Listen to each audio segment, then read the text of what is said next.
unidentified drones that hit the Saudi oil depot over the weekend put a huge dent in the global petroleum supply coming from the Desert Kingdom.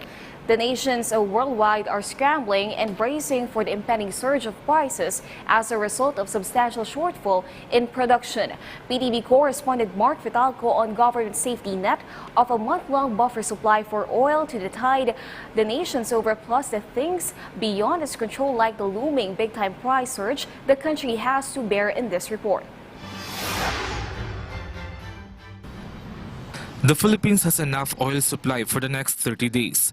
This is what the Department of Energy assured following attacks in Saudi Arabia's petroleum production facilities.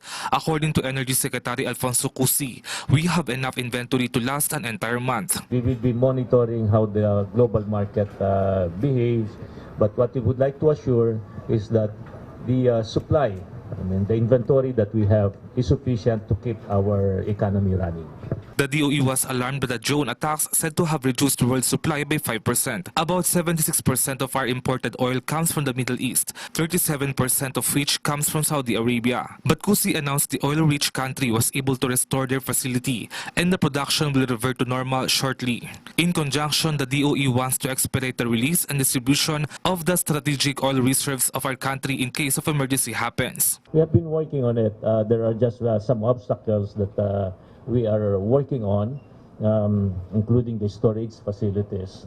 That takes time before it's completed, but government is working on that. Meanwhile, the agency is also monitoring the movement of oil prices in the global market. Even before the attack, the price already was reacting, escalating. Yes. It's going up, Yes, not sir. much, but that after that attack, the drone attack, the price in the market went up by, as I've said, the first time is 7 to 9%, and yesterday it was around 3.7 or 3.5%. To recall, a series of oil price hikes has been felt by a lot of motorists over the past few months. Cusi further said that the current crude oil supply in Saudi Arabia may also affect the oil prices next week.